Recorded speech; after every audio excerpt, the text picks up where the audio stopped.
and welcome to the Property Unleashed podcast with me, Mark Fitzgerald. And as you will see, if you're watching this on YouTube, but if you're listening to it, I'll tell you, I've got a special guest today, and his name is Julian Maurice. Welcome to the show, Julian. Great to have you on. Thank you very much. That's a lovely introduction. Very lively as usual. You know me. I can't contain myself. I always get excited, particularly when I have a good guest on, somebody that I get on along with well, that I've known a few years now. And Julian, you know, if you don't know about him, you're going to hear all about him today, but he's very much about designs. He's a serial property investor himself and generally just a great guy. So, you know, welcome to the show, Julian. As I say, can you tell the listeners a little bit about yourself, please? Yes. So I have been working in property for quite some time. I started my property career back in 1997. And for the last, since 2002, I've been doing a combination of project managing, mainly working for property investors. Most of my work was really converting properties into HMOs, so student HMOs firstly, and then moving on to professional HMOs as the market changed. I've also worked on show homes for blue chip developers, and just really that's kind of evolved into just doing design work for people in many different strategies. So now a lot more people are doing serviced accommodation, so I'm doing a lot more serviced accommodation work. I've had quite a few of my projects in YPN magazine. Another thing that I do is I do a bit of training. So I do a training like a design mastermind with YPN magazine, which has just started up, called Total Design. And I do a one-day masterclass as well for people who want to, I guess, understand design better and understand the process of design when you're buying investment property and turning it into HMO, service let, single let, whatever. And I've created a kind of system that's been quite easy to teach and been very successful really in teaching people how to design, how to be actually quite good at design with minimal amount of training.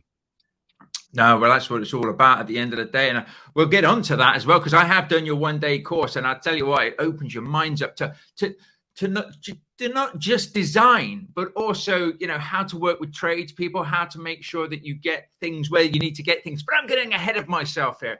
Obviously, with your experience and your background, you've kissed a lot of frogs, so to speak, in trades. You've done a lot of, you know, works yourself, project management. Of course, you have your own portfolio that you've built. And that really has got to be sort of the catalyst for how you put your course together, has it not? So through your own sort of trial and error, if you want to share that with us a bit, you've now, you know, you've made it a lot slicker for yourself. And of course, it makes it easier for you to show people, particularly when they're newer to the property world and even seasoned investors, you know, show them the light at the end of the tunnel of how to make sure you set yourself up for success. It's really interesting because perspectives change all the time. And I guess the question is, how have I got to where I've got to? It's such a long answer that I could give to this one. I think really it boils down to this, is that it costs a lot of money to buy property. And I really wanted to start with the end in mind. So, and not only that, but working in property for such a long time, I have seen a lot of people fail at it or not do that well at it. And, you know, if you want to get a deposit for a property, you know, it's a lot of money. It takes a lot of time. And it's like, I guess when you go shopping, if you've got money in your pocket and you've that money is hard earned, you're much more careful about what you buy, aren't you? You think about things a lot more carefully. So I guess when I started investing in property, I looked at the HMO model. I'd spent years converting HMOs for people, and I was still terrified when I invested, because obviously, you know, you can make mistakes, and I guess the end, like I said, starting with the end in mind. The end in mind for me was, obviously I wanted good cash flow, and the reason why I wanted good cash flow was because I run my own business. I guess I'm a one-man band, and I have experienced ups and downs in my career. And if you don't have, people call it passive income. I don't believe it's passive, but I would say it's almost passive. And it's much better than, I don't know, I really can't think of anything else apart from property where you can put money into it and make cash flow from the money Mm. that you've invested. If you've got a pension or savings plan, it'll give you interest, but not really enough, and certainly not an income. So really, I think if you look at if you've got money that you've saved, money that you've got, and you want to generate income, I can't think of anything else other than property to do that with. So I thought, okay, I've got some money, I'll invest in property. Then I'm thinking about, okay, so I've seen lots of people fail at this. Why have they failed? And I think the main reason why I think a lot of people fail in property is because their product doesn't last. Mm. So HMO, for example, I've gone back to a lot of HMOs after a few years, and they've been wrecked, or they've been mistreated or mismanaged. So I think the two things that I was aware of was, number one, mismanagement, and number two was the durability of the interior. And the next thing I also had to consider was my competition. Okay. Yeah. And at the time, and I think this is much more relevant for people doing serviced accommodation today, because I think if you've got an HMO today, there should be a lot of demand. I've seen a lot more demand, so you're fairly safe. But certainly when I was investing, there was a lot of competition in the market space. And so I had to think about, okay, do I want to manage it myself, which I felt that I did, because I can have more income for myself if they're local. The next thing I had to think about was, how long do I want this property to last, and how easy do I want it to be maintained? How easy do I want it to be maintained? And the next thing I had to think about was, because I've got a lot of competition, how can I make my product sell for a higher price, and be noticed, so that I can get viewings and sell my product. And just a little bit of research, and I've known this anyway, but I did a bit more research on this, because when it's your own money, you then have an opportunity to do what you want with it. You can choose to. A lot of landlords, when I'd been dealing with them, always wanted to do things cheaply when Yeah. I was managing, and I had the opportunity to do it my way when it was my money. So I thought, okay, if I was wanted to do this properly, if I wanted to make sure that I had minimal maintenance in the future, if I wanted to make sure that no matter how much competition I've got, my properties will sell week in, week out. And not only that, I also think customer churn is a problem as well. So losing tenants regularly. I want to keep my customers. I believe that, you know, um, having customer loyalty is another way of increasing profitability. And this is just not just me, but if you look at any kind of study in business, it'll tell you that a good product, a quality product, a good service, customer loyalty, all these things lead to a higher profit. Higher profit. So when I looked at all these things, I just knew that the only way you can improve long-term maintenance is through specification of materials. That's design work. The only way that you can make a property stand out from the crowd is by looking at visual aesthetics. That's design work. The only way that you can make it a space where people want to stay in for a long time is the customer experience. That's design work. So all of those three things are design work. So I had to do a lot of learning when I invested in my own portfolio, because the only way that like I say, I could ensure long-term durability and ease of maintenance and simplicity of management was by design.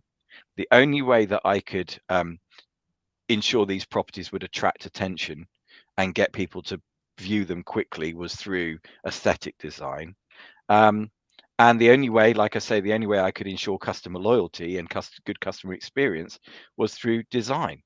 Mm. And so I had to up my game significantly, even though I'd been designing, but I'd been designing for landlords who most of the time were going, do it on the cheap. Yeah. But for me, I needed a portfolio that I can rely upon for, I want to get an income. Actually, I think as I get older, the income will be more important to me than when Mm. I'm younger, because at the moment I'm working, I enjoy my work, but as I get older, I might want to slow down. But by then, those properties are going to be 20 years old. Will they still be providing me with the income that I'm getting now? And so the only way that I can ensure that that will happen is through looking at how to design through that challenge. And so that's really why I've focused so much on design. And then as I was designing it, I was realizing, looking around me at what everyone else was doing and thinking, no one else is doing this stuff. So why not, you know, shout about it, tell people about what I'm doing, and teach it? Because Mm. I think I felt it was missing. People were learning, rinse and repeat strategies that everyone else was doing, and I had to learn a set of whole new skills, and all about design when I was doing my HMO portfolio. And I thought, well, no one's doing this stuff, so why not teach it? And that's what I've done. And here I am, 7 years later, 8 years later, doing work for lots of other people, doing much bigger projects, and this is my career. I've turned it Brilliant. into a career. And it's passion as well, which is great. If you really love what you do, you never work a day in your life, as the old saying goes. But at the end of the day, you can see when you're talking about it that you enjoy reading up on things, staying on top of things. You enjoy looking back at the history of different designs. And now you have a presentation that you do on the property circuit as well, where you come and you share a lot of the sort of design techniques that have stood the test of time, which is what you're saying now. It's almost like building now or refurbishing now to future-proof your properties for the future at the end of the day as best you can. And I think that's brilliant, because when I first started out, I was on one of your webinars. Actually, you had a free webinar where you were just showing design, and of course, you were doing comparisons with, this is on the market right here and now. This is a picture I took off of, you could go on Spare Room and you'd see this property now, which was a mattress, a grubby mattress with nothing in there, a plain room. And then you just said, and this is what I do. And, which one are you going to click on? And it was just like, all of a sudden, it was nice colors, but it was also the simplicity of it as well. Like with your wardrobes and things being built in, there's functional areas, there's places to sit that mean you don't have to just sit on the bed. And it's all those little things that you put in there, the lights are in the right place and stuff like that, that just makes that little bit of difference and makes you stand out from the crowd. And of course, when you were doing this sort of thing, were you worried that, not worried in the sense that people aren't going to pick and have a look, but were you thinking you've got to make sure you attract the right sort of people? And obviously with the design, has that helped you to attract the right sort of people to live in your properties? Well, going back to what you were saying about, doing these little bits and pieces and learning, when I was doing my research into design, I realized that you don't actually have to reinvent the wheel. It's been done before.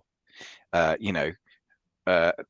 you've got a design like a room, there are certain things that are common denominators in any room, a bedroom, a living room, whatever. So it's really just about making something better. So how do you make things better, and how do you make things last? And actually, it has been done before. So let me give you an example. IKEA create a product called the Malm chest of drawers. I'm sure everyone's heard of the Malm chest of drawers. That was designed in the 1950s. 70 years later, it's still being sold today. And it's their third most profitable product. Porsche 911, that was first designed in 1956. And over the years, over the decades, it's changed, but you can see an evolution in the design. A Porsche 911 today, you can see the lineage between the original product and the product today. So another example, Microsoft Windows.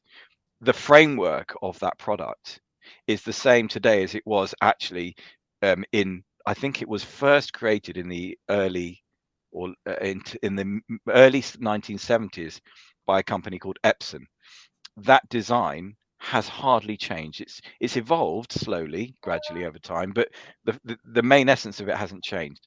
And there was a guy, a great designer called Dieter Rams, who you might want to look him up, who created a set of principles for design. And they're very simple and they're very straightforward. But once I looked at this guy and he's put these principles together, I realized that what he did was he looked at design and thought, okay, how do you know if a design is good? How can you measure a great design? What are the characteristics of a great design and what makes a great design?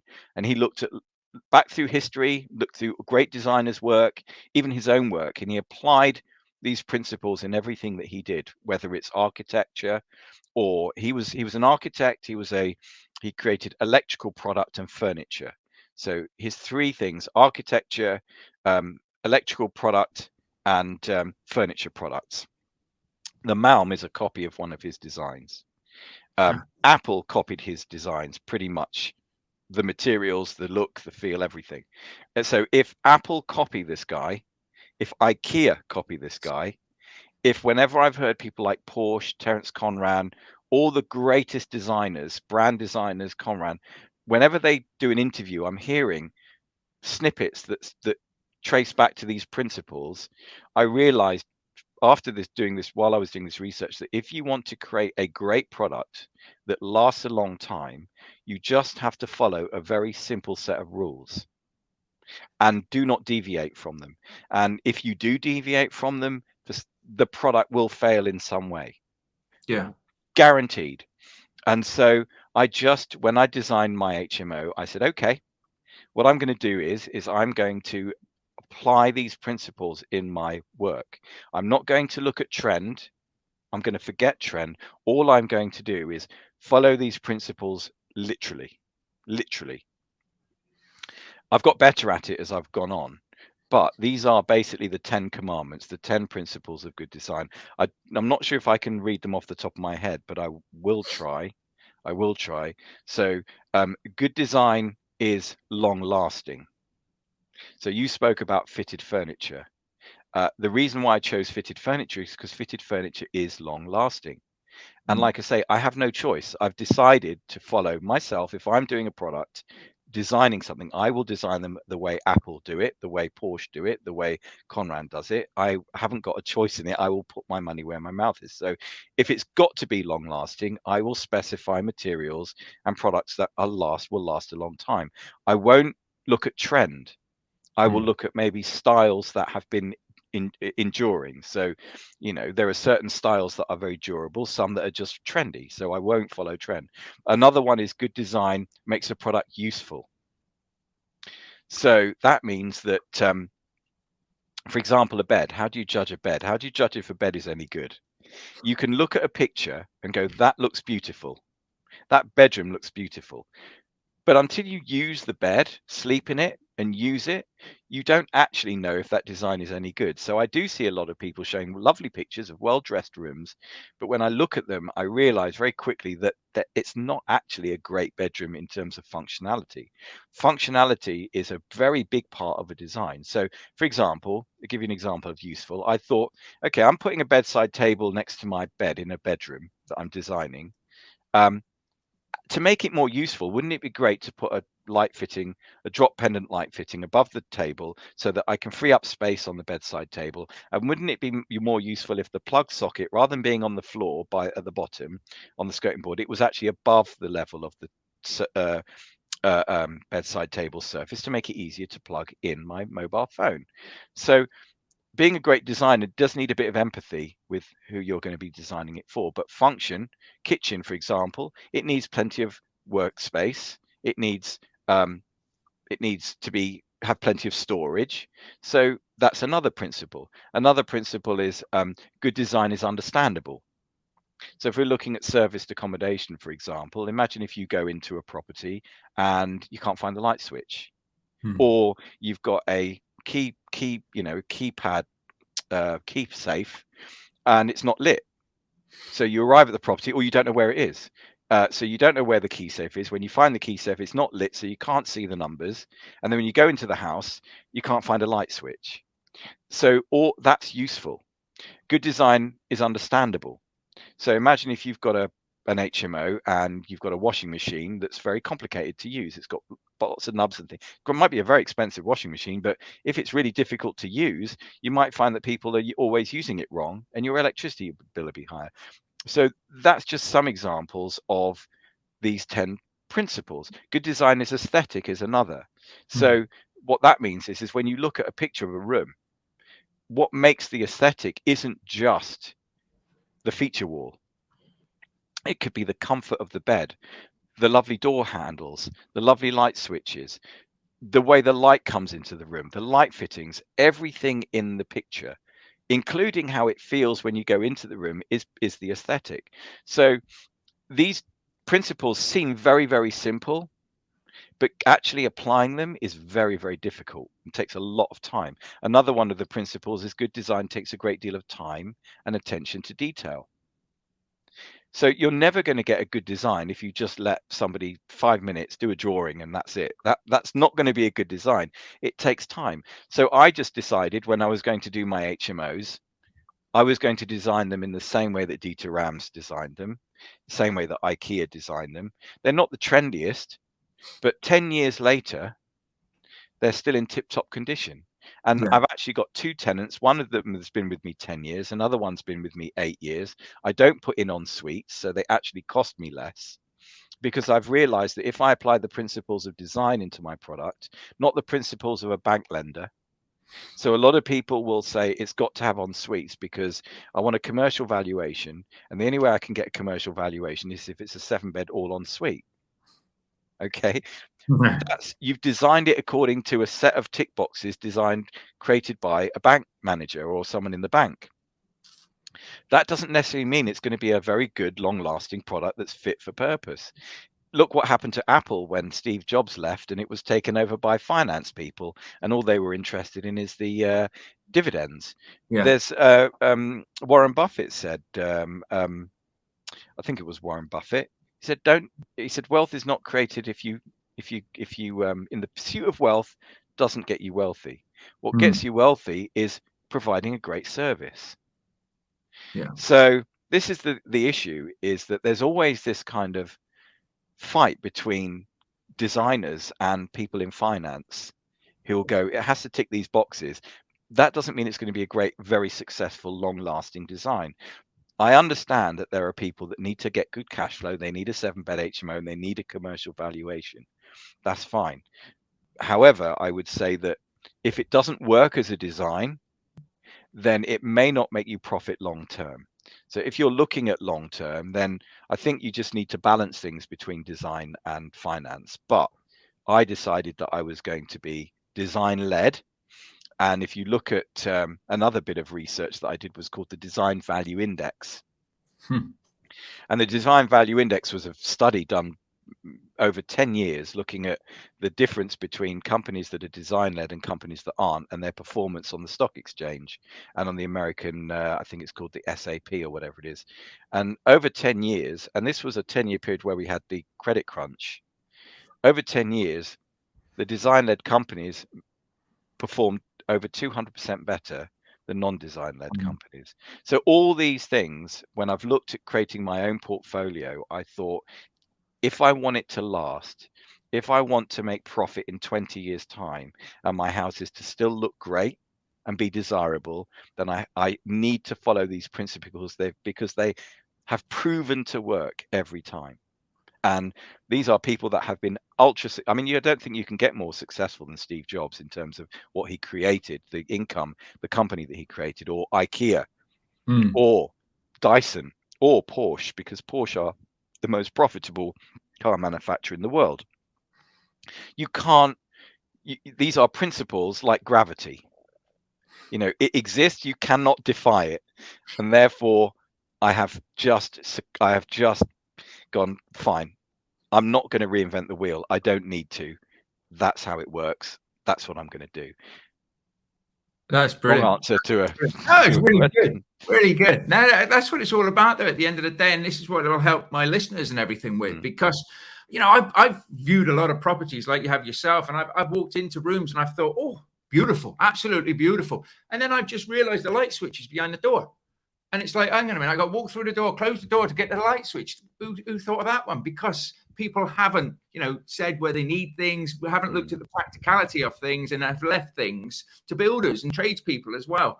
And that's one of the things that really opened my eyes when I did your training, because you get us with floor plans and maps, and it's like, how can you make the most space out of this area and really control the areas? Because a lot of people, when I first started, I just thought, oh, it's colors, pretty colors. I just want to look at the pretty colors, and I'll just copy somebody else's colors, and jobs are good.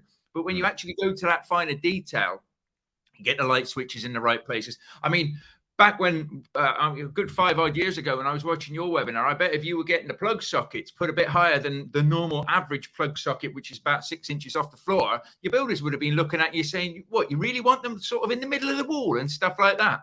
But of course, you've got the floor plan, so to speak, and you've actually mapped out and pinpointed where you want everything. And anybody out there at the moment who's looking at doing refurbishment job or anything like that needs to really be thinking about those levels of detail, because as you say, you could be looking for that commercial mortgage on your 7-bed, but it's great having all those numbers on paper. You've then got to make sure that the work that you put in, it brings you back the money that you're putting out there, isn't it? Well, yeah, I mean, to me, the sockets in the right place is really more about creating a nice experience for people. I don't think that you're going to increase the valuation in that respect. I think aesthetics is what actually increases valuation, and quality of fixes and fittings. It all helps. If you ask any mortgage advisor and say, well, how do I get a better valuation? They'll say, it's got to be well presented. It's got to be well thought through, and everything's got to be nicely done, and you'll get a better valuation. So this is really about, if you cut all the bullshit, this is about value. It's all about value. For me, it's about long-term profitability. For a lot of my clients, it's about short-term getting a higher valuation on their property, so they can pull out more capital, so they can invest again. The last big project that I did for a client, Shimon Rudich, you might have heard of Shimon. Yeah. And I've worked with Shimon in the past. Admittedly, he wasn't the easiest man to work for, because he liked to do things very cheaply. But then he came to me because he was doing a serviced accommodation, commercial to residential project. And he kind of came to me because he'd got a RICS survey done on the building before the project was completed. So this was like an initial RICS surveyor gone and had a look at the drawings, and he'd gone, I reckon you're looking at a valuation of 1.2 million. And Shimon wanted a value, really. He'd done the numbers and he wanted a valuation at 1.4. Right. So he thought, okay, I'll bring in Julian. Julian will come up with some cool things, and hopefully that will increase the valuation. I think it was in Southport, and it was a project that was being converted into 16 flats. And so I applied some principles. There's one thing I haven't spoken about is retail strategies. So another thing that I've looked at is, how do retailers, if you've got a high street with lots of shops, what tactics do retailers employ to attract customers into their shops to buy product? And there's something called visual merchandising. I'm not going to go into it, but I applied some of these retail strategies into the design. A lot of designers do it, but people just don't realize it's done. So I applied some of these clever strategies. We looked at nice furniture. I put this thing together. I designed it. I specified it, worked with the builders, and then in the end, furnished it.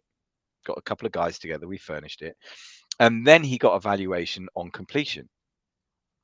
When he got it valued on completion, they valued it at 1.52 million. Nice. So that was £300,000 more than the initial RICS valuer had valued it at. And the RICS valuer said, I've never seen anything like this before. He said, this is the best thing I've seen, not only in Southport, but I've not seen anything anywhere near as nice as this anywhere around here. So he gave it a valuation at 1.52 commercial value, which was 327,000. I worked it out, £327,000 gross more. Now, when you buy a building, you've got stamp duty, you've got all these other fees that you have to pay. There's quite a lot of fees. So I think net, it came out at something like a 1.45 million. However, that was £20,000 more per apartment than it had originally been estimated. And he probably only spent £2,000 more on each apartment for the furniture, for the colours, for the murals and everything else. So, and this is time I worked out a ROI with Michelle at YPN magazine. I did a little consultation with her, looked at her HMOs. She was finding it more difficult to rent rooms. They were okay. They were a bit bland. So I did a couple of consultations with her, looked at colours, looked at accessories and some furnishings to make it look nicer. And her rent went from 525 to 625, something like that. Wow. And when we worked out the ROI on the spend, I think with my fee and including all the refurb, the updating costs, so the furniture and the paint and everything else, I think it worked out at £500 a room she spent to upgrade them.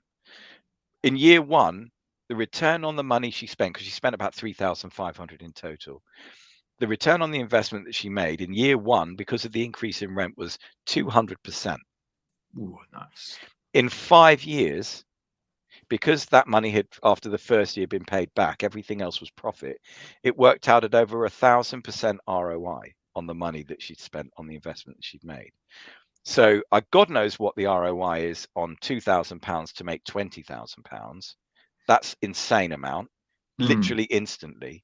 And then if you're looking at smaller things like upgrading, updates, decorative updates, the ROI on design is massive.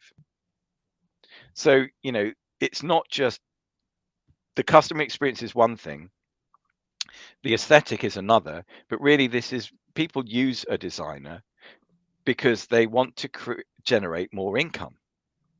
They want to have a higher valuation. From a designer's perspective, I want to just create a better product for the customer.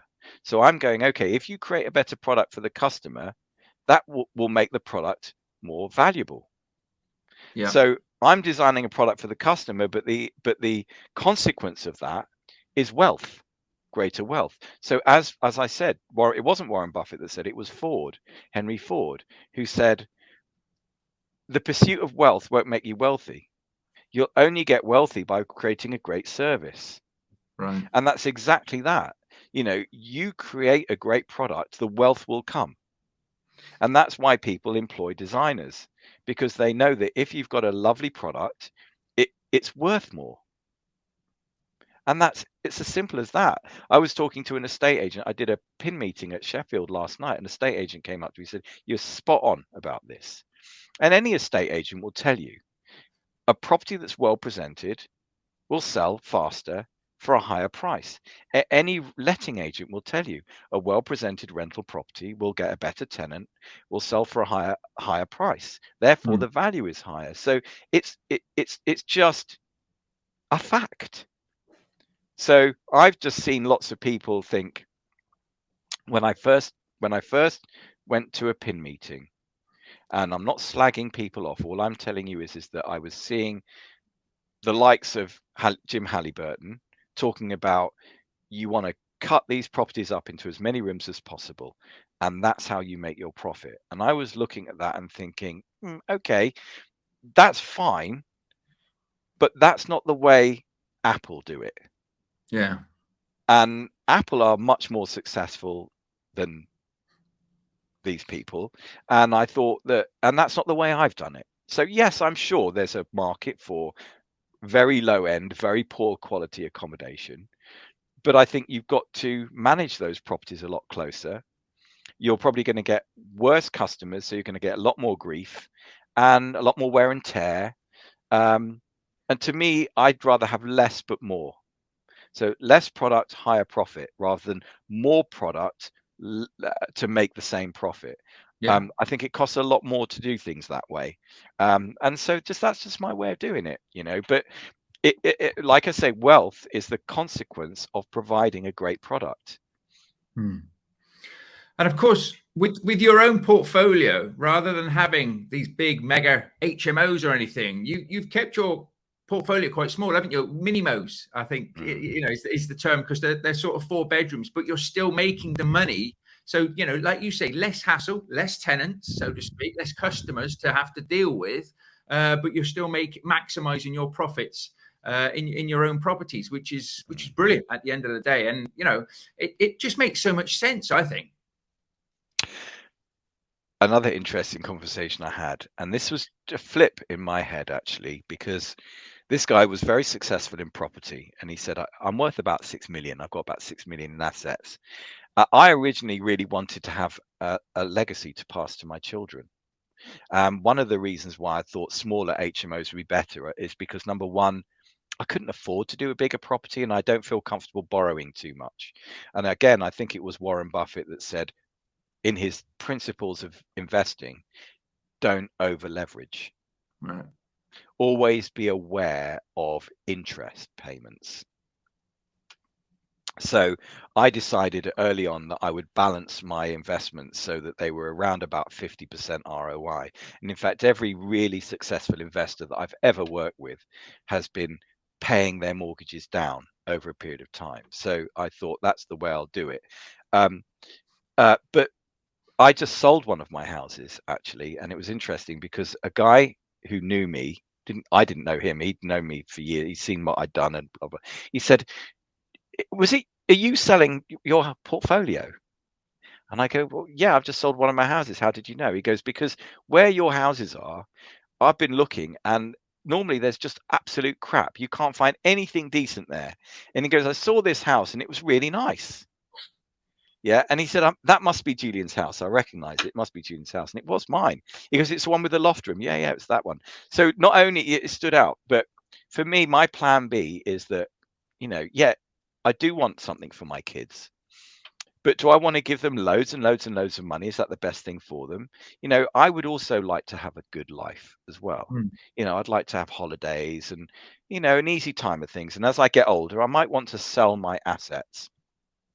Yeah, we've got capital gains tax. But I was able to take a 10-year-old HMO, and people still think after 10 years, someone recognized it as being the best house he could see for sale in that area. And actually, when I first put it on the market, I said, I don't want to really evict my tenants. I want to sell it as a going concern. And I thought that would be the way of maximizing my income, because it still showed a good, reasonable, income. But I was getting really low offers. Okay. And the standard comment that investors were saying was, I've got to have it below market value. Yeah. So if you want to sell your assets and make the most money, the last people you want to be selling it to are other landlords, because they're only going to want it below market value.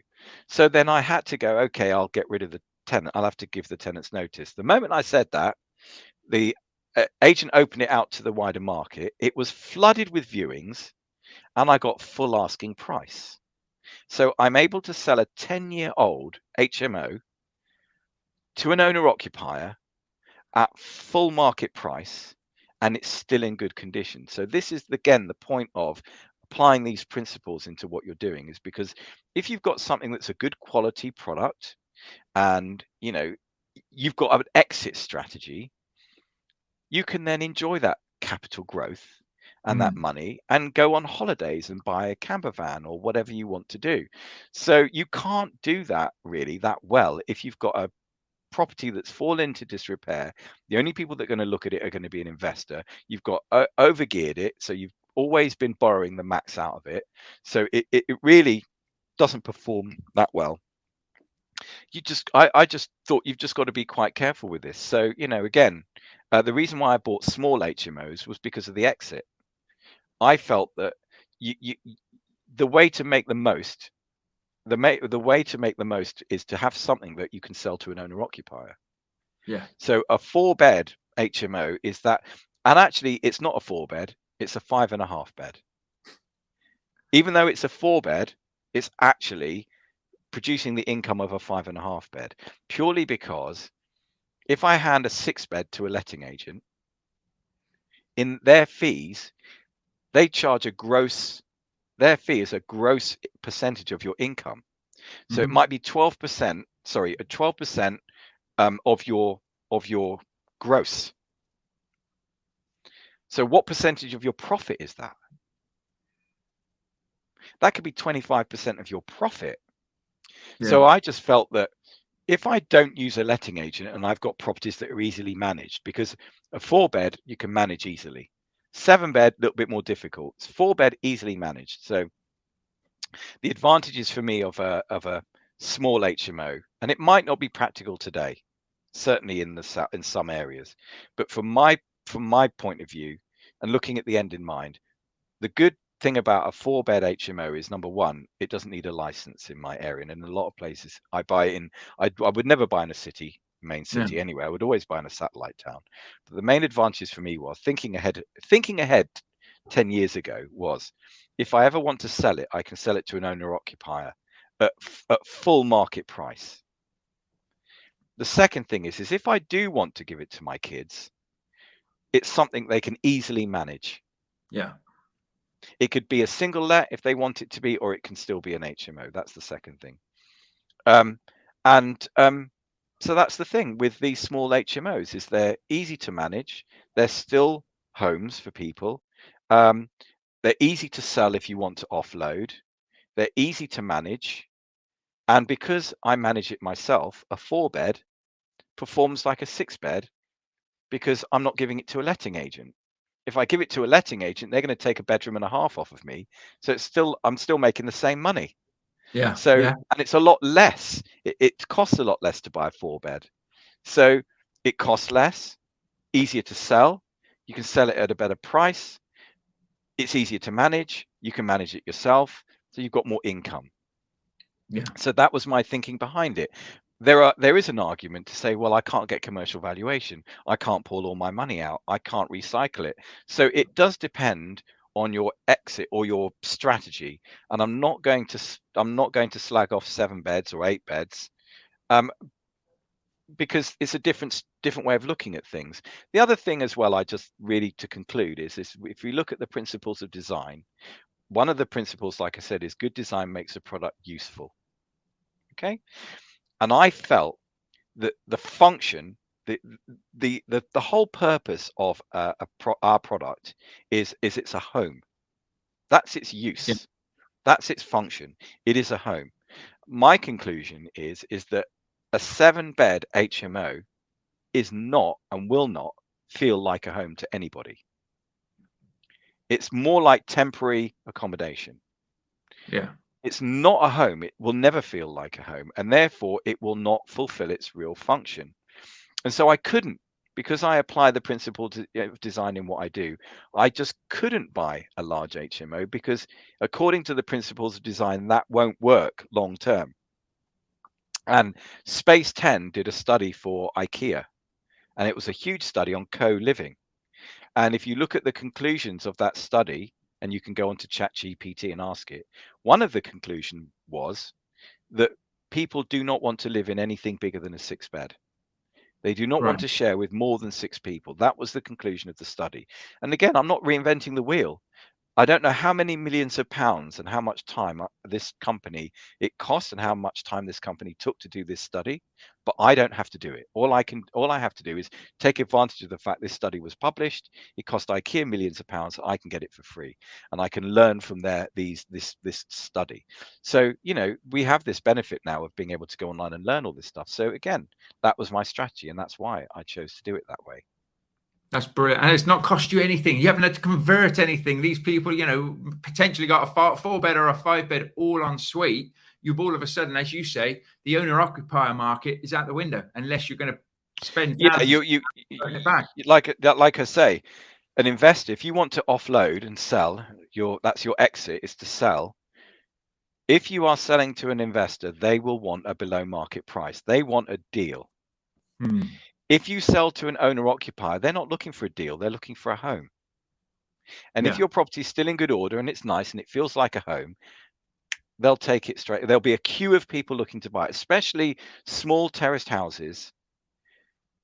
They will always sell, always sell. So that's the thing. That was my reason for doing it. That's brilliant. That's absolutely brilliant. I love it. I absolutely love it. So I am conscious of time, and I always like to do a little quick fire round with you as well, where I say it's quick fire round. It's just me asking you a few questions because I'm always interested to find out what the answers are. Is that all right with you? Absolutely perfect. Good. So what's the best advice you've been given? We did do this. This is the second time we've done this, which you haven't told everybody because you accidentally deleted the whole interview. So I'm not going to get I don't actually have to think hard about this one. Okay. But my mother gave me the best piece of advice. And it was on her deathbed. She had cancer, and it was a long, horrible disease which I had to support her through, and that's the benefit of owning property. And it was the last time I saw her, and because she was in Brighton and I lived in Leeds, and I had to come home at some point, and unfortunately she died while I wasn't by her side. She'd lost her husband. My father died about 10 years before, so she was on her own, and she said to me, live your life without regret. She said, I've had a great life. I've done everything I've ever wanted to do, and I'm ready to go. Julian, live your life without regrets. And that was the best advice, because it was the best advice I was ever given. Yeah. That's brilliant. I mean, it's not brilliant. I mean, obviously, but thank you for sharing it. But the advice is because sometimes we can get so caught up in the weeds of life and trivia things, but actually to sort of have those wise words at a moment there. I mean, are you living? Are you living that now? Yeah, it's not easy. No, it's not all the time. But I have things that in the past that I wish, I'm happy. I've done things that I've spent my 20s traveling. I took drugs. I've made mistakes.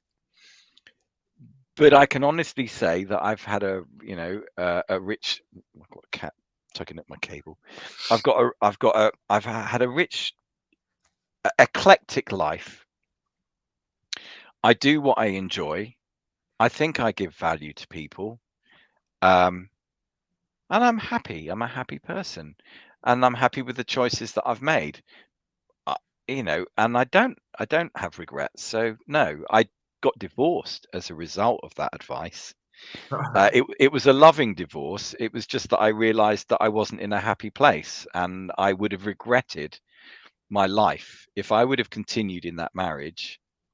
I would have regretted it. I would have lived with regret. I would have got to the end of my life and I wish I would have maybe, done things a little bit differently. And it wasn't her fault. It was just the fact that I think I'd realized that we just didn't have share the same interests, and I was not happy. So I would have lived with regrets if I hadn't have done that. So, that was the result of that advice. But I'm happy with that decision, because I think if I wouldn't have made that decision, I would have regretted it. But I made sure my wife was okay. We have 2 lovely boys and we care for them. And we're still on very good terms. And we still, I would say that, yeah. I mean, that's the main thing at the end of the day. And like you say, you'd end up both miserable anyway. So, fair play. Yeah, she deserved a better partner.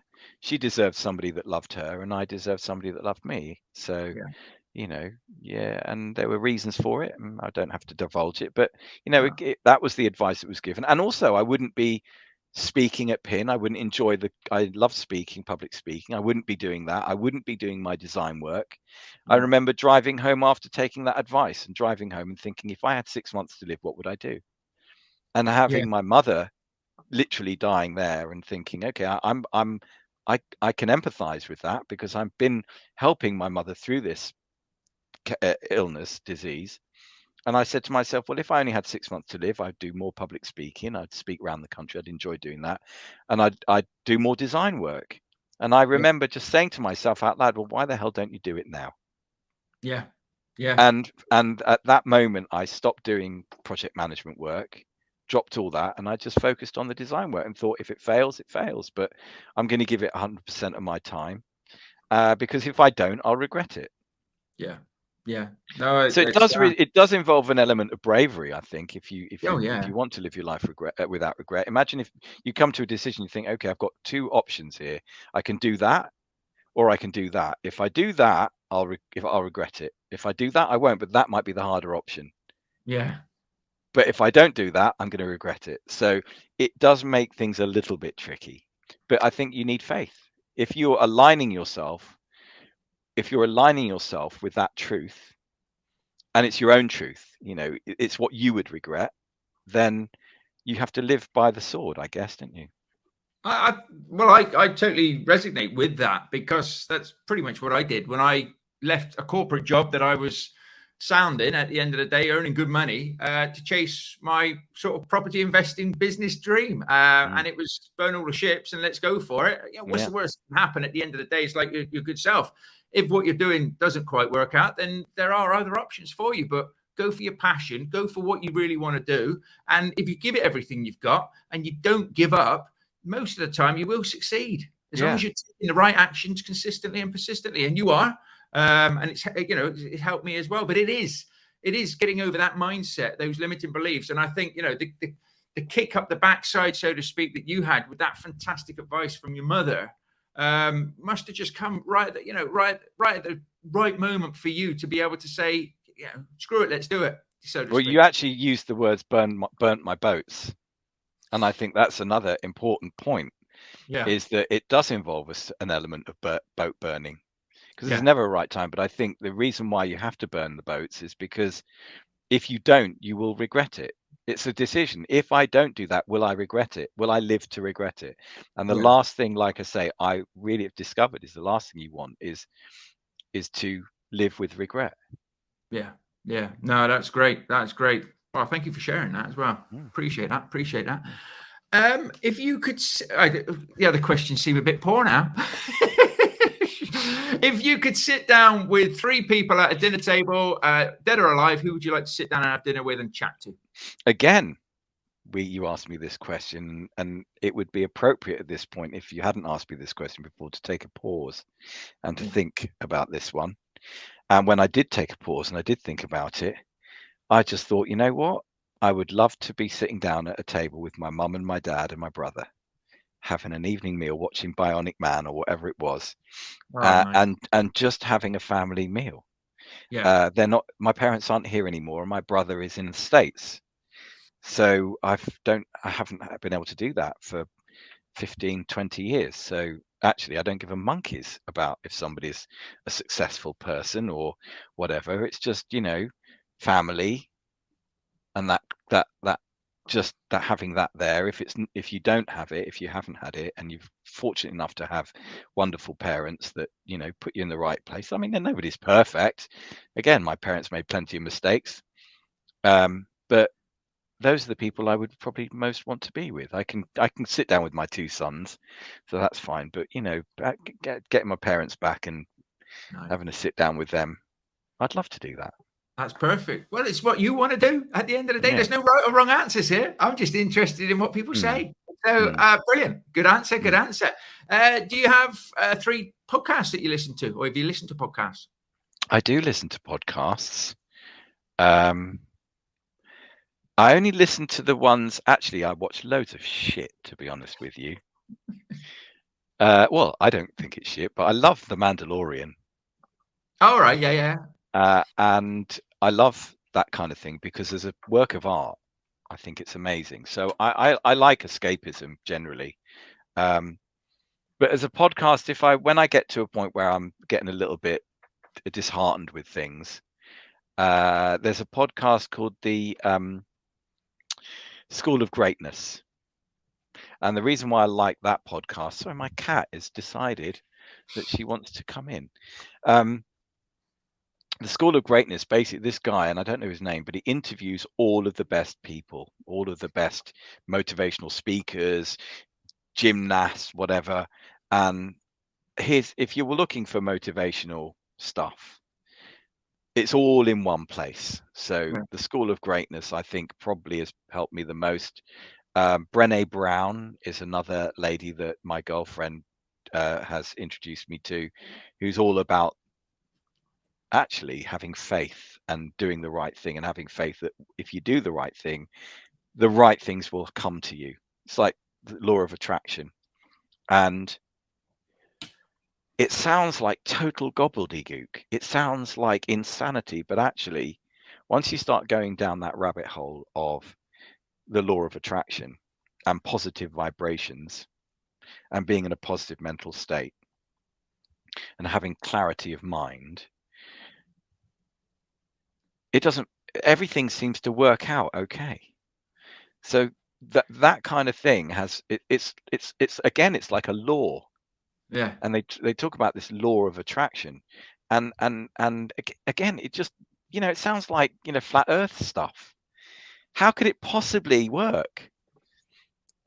But I found that if you can get yourself in a positive mindset, it doesn't really matter anymore. Mm. And you can, if clarity of mind means you make clear decisions, make better decisions. I mean, I think studies have shown that when you're feeling emotional, your IQ drops by about something like 30%, something like Yeah. that. So I think if you're looking at it from a psychological perspective, if psychologically, when you get stressed, your IQ level drops. This is why a lot of people, when they do, a lot of people that sell courses, when they get people in a room, get people to go, yeah, rah, rah, rah, everyone stand up and shake your hands around and go, yeah, do this, that, and the other, because it gets you in an emotional state, and you're much more susceptible in that state to being manipulated and sold to. All right. But if you were calm and if you were thinking straight and clear, you can make much more sensible decisions. So Brené Brown, School of Greatness, and if you're into Star Wars, The Mandalorian, and that's not a podcast, but I just think, whoa, They've that's done a well with piece that. of work. They've done well. Awesome, I awesome. don't watch a lot of programs or anything like that, but I am a big Star Wars fan and things. And my youngest son and myself, we always sit down and we've always watched The Mandalorian ever since it started. But every series just keeps getting better and better. Yeah, it does. It does. And another one, if you're into your sci-fi, is the latest series of Picard. Right. Okay. If you're a Star Trek fan, and I'm not a mega one, but I've been very disappointed with Star Trek for years because it's just woke. It's just gone too woke. But the latest series of Star Trek Picard is like, let's just rip everything up and go back to the drawing board and just do it how it was done years ago. And let's just do it really well.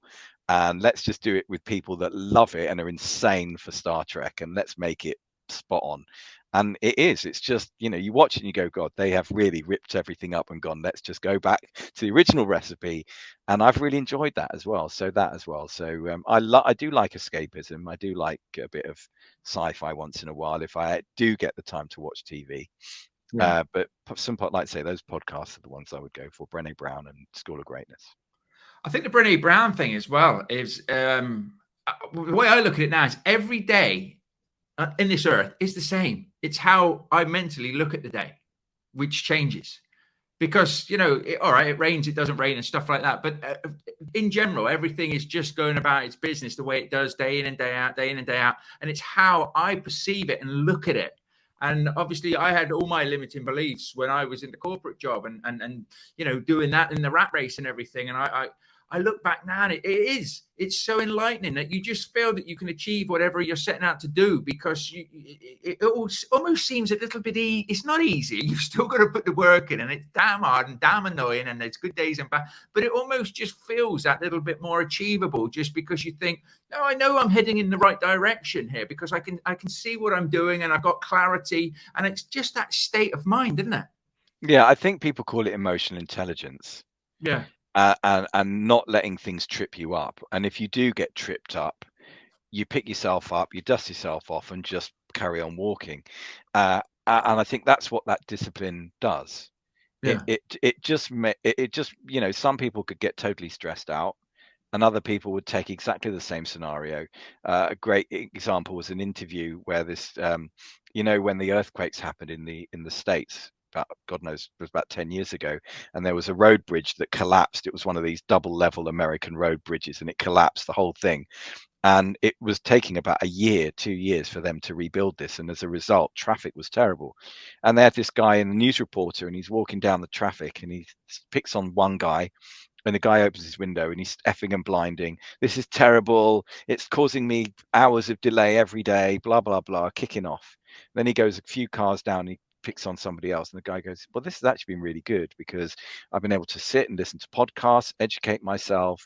So the same situation had affected two people in very different ways. One took it in a totally negative way and was getting very stressed out. Another one thought, you know what it is. I'm going to take advantage of the situation and just take in some knowledge. So it's all about your attitude. And there's a saying, if you can't change something, all you can do is change your attitude towards it. And I think it's all part of the same thing. And the other one is reticular activation system and how that works. So that's fascinating stuff. But again, that's all part of the same thing. But reading the Bible, I'm not a religious person, but stuff that's in the Bible, it's all connected. It all talks about the same stuff. It's all tries to teach you the same lessons about how to be, and how to treat people and how to behave. And it's just found that those have been very helpful. Yeah, I have as well. And I always think that, work on your mentality, work on your psychology and everything like that, as much as you do your property business or any work that you do as well, because it can completely change your life. And even tough, bad situations don't always seem that bad at the end of the day, when you can get yourself into that sort of state. So, no, I'll definitely be checking that out. That's really cool. I think it was Charles Munger that said, you can do all the due diligence in the world, but if you don't have common sense, you might as well be in hell. Yeah. So, and I have found I think this is what a lot of course junkies do. They're basically doing their due diligence till they die. And actually common sense would suggest, well, yeah, you can do all your due diligence, but if you don't act and you don't go for it, then it's a total waste of time. So due diligence is nothing without common sense. Yeah, definitely. Good. Have you got top 3 books? Do you know what? I don't actually. I'm not a great reader. I'll listen to podcasts or I'll listen to audiobooks. One book that really helped me a lot, and this probably won't go down well with a lot of feminists or married people, but it would help a lot of people if they're finding difficulty in a relationship and they want to make their relationships better. It's called The 3% Man by a guy called Corey Wayne. And the first thing it says in the book, and this is something that that really has to be taken with everything when we're reading any book. He says that if you want to apply the knowledge in this book, the only way you can do it is by reading it 8 times. Right. Because the only way you can actually take in all the information in a book and actually apply the information in its entirety is by reading it at least 8 times. So if you've read Think and Grow Rich once, it's just a book that you've read. If you read it 8 times, then the contents of that book you will know and you will live it. It will just do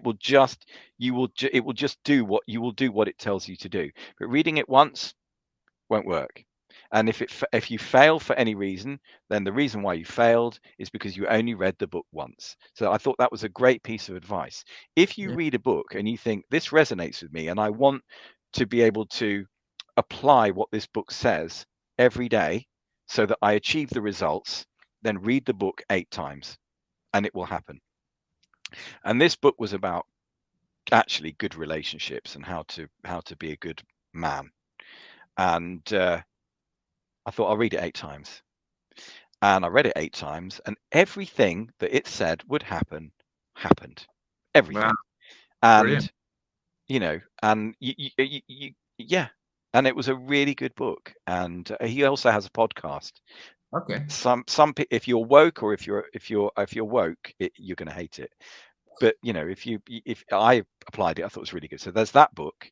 And actually, I enjoy reading and buying books on interiors from Amazon. You can buy books cheap, but I recently bought books on commercial interiors, on loft interiors, and commercial spaces and commercial design.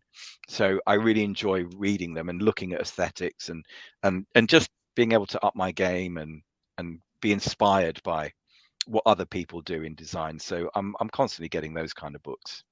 Excellent, excellent. And I again resonate with what you just said then, because what I was finding was I was trying to read like 50 books a year or something like that, because I think, I was getting all this knowledge, and I wasn't. So what I did try and do is I thought, well, I'm just going to have a book and I'm going to study it. I'm going to read it a few times. And I do the same with training and stuff like that now. I go over things again and again, because I love movies. I don't get to watch that many movies now, but I do enjoy a good film. But what happens when you watch a film a second time? You notice something that you didn't see the first time. And I'm finding exactly the same thing in my books, in my training, and all of that. And like you say, if you want to live it, you've got to almost sort of live and breathe it, haven't you? So the 8 times, I never knew it was 8 times. I will try that now. Well, I was listening to one of my favorite songs. It's a bit of cheese. Is the Pina Colada song. Right. Yeah. The reason why I like the Pina Colada song is because the lyrics are amazing. It's just a wonderful song. The lyrics. Yeah. It's cheesy as anything. But it wasn't until I'd listened to it a few times that I actually realized what the lyrics were about. You know, we'll listen to a song and we'll sing along the tune, but you won't until you hear it a few times and listen to the lyrics. Some songs, I was listening to a rap song. I don't know if it's called rap anymore, hip hop. And I was listening and I loved it. I loved the vibe of the song. But yesterday when I was in the gym, I had it on my earphones and I'm listening to the lyrics and they're so clever. Every word was just literally, it was just amazing. And I probably listened to it about 30 times. And it wasn't until I really listened to it that I got the lyrics, and phenomenal, the lyrics. So it's, again, you know, you don't really know something well enough until you've repeat. Yeah. Otherwise, like you say, you're just either reading it, we've read a book, or you're just hearing it. And how many times have we in life heard something, thought, brilliant, that is, I'm going to use that. Then maybe a month or so later, heard it again and thought, I remember that now. I still want to do that, because you haven't taken any action on it, or you haven't listened to it enough, isn't it? Yeah. Brilliant. Absolutely brilliant. Well, I am conscious of time, my friend. So if anybody is interested in reaching out to you from this, what's the best place to find you? Well, I'm on Facebook. So my name is right there below me. There we go. And you can look me up on Facebook and message me through Facebook. I'm on LinkedIn as well, so you can message me on LinkedIn. My website is www.iconliving.co.uk. If you go there, I've got a shop which sells some books and things that I've created. I also sell my one-day masterclass on that website. And if you do want to attend, I've got a discount code. Very simple. It's YPN discount, all one word, YPN discount, in lowercase. And if you end up coming and you want to book a ticket, just when you get to the checkout page, and it's on Eventbrite that you can order the ticket. And on Eventbrite, there's a little tab which says enter promo code. So when you click on that tab, a little box comes up. If you enter in YPN discount, it knocks £100 off the ticket price. So it would be lovely to see people and to teach people what I've learned. I've had a lot of success. In fact, I've had several people that have done my training have won awards. So so, you know, quite a few actually. They come up. I've never won an award. I haven't won an award. But they have. And it's nice to be able to teach people something and go, oh, they've won an award. They've got an industry recognition. So I've had people win awards. So who else? Guillaume Black. No, not Guillaume. Guillaume. He's become a pin host and he's done my training, and his partner Andy Ellard. They still apply my techniques, and if you look at their work, they've done very well, got a lot of industry recognition. They basically apply the teachings that I've taught them, and still today, after years, they're still doing it in the same way, and it's still looking great. Alice Fusnaika, Property Doctors. They won an award for best HMO. And again, they apply the techniques that I teach by the letter, still do it. And I'm sure if you ask them, they'll say, yeah, Julian, he taught us what we know. Who's another company? There's another couple of ladies that I taught a while back. They won an award. I've got a whole list of people, and people that I've taught, they've turned up on YPN magazine, free editorial stuff. So, and that's on one day's training. Mm. And I'm quite proud of that, to be honest. That I've created this system that one day, I think you have to have a passion for it. Yeah. You've got to understand, okay, if I apply this stuff, it's going to make me more money. That's a good motivator. If you get it and you go, okay, if I learn this, I'm going to make more money, then it's easy. Yeah. If you're just going to think, I'll just do a day's training and I'm not really sure, but it's worked so well. So if you do want to come on my training, a lot of people said it's the best money they've ever spent on training. Nobody wants to spend 6 months learning interior design, but a day of your life away, come with me. I'll teach you what you need to know. You can go away. If you can win the awards, I won't take the, I won't say, I taught you that. No, I'll let you get all the credit. But it's quite amazing. I'm quite proud of that. Yeah. It's something to be proud of. It's good. It's good. And I can't recommend your one-day course highly enough. I have done the one-day course, and I tell you what, it's mind-blowing. It's absolutely brilliant. Not only what you learn on the day, but what you take away in the course materials, I wouldn't say I'm naturally gifted when it comes to design. It doesn't really interest me. I think that's probably why, but I know how important it is. But equally, for me to then go and do Julian's course, which you just said in a sense, doesn't really make a lot of sense, is because I wanted to broaden my horizons. I want to see how it's done. And I want to, learn from people that are putting product out there, that are doing things the way that they're doing things. And I'll take a little risk. I'll say, would you have painted your room that color if you hadn't have come on my course? Well, no, I wouldn't. I wouldn't have. Would you have designed it in that way? No, you wouldn't. So I recognize my teaching in your room behind you. So it's interesting. It will influence you for the rest of your life.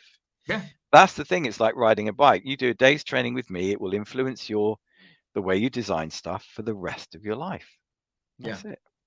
That's it. No, it's perfect. It's brilliant. And like I say, thank you ever so much for coming back on, because we did do this once, and unfortunately the recording got deleted. So Julian's been very kind to come back on and do this. And have you got any final thoughts, Julian, before you leave us? Live your life without regrets.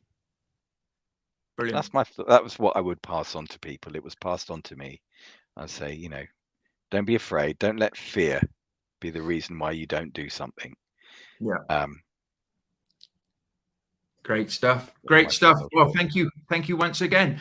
I hope you have enjoyed this episode today. If you have, feel free to like it, subscribe, share it. If you do share it, tag me in on it.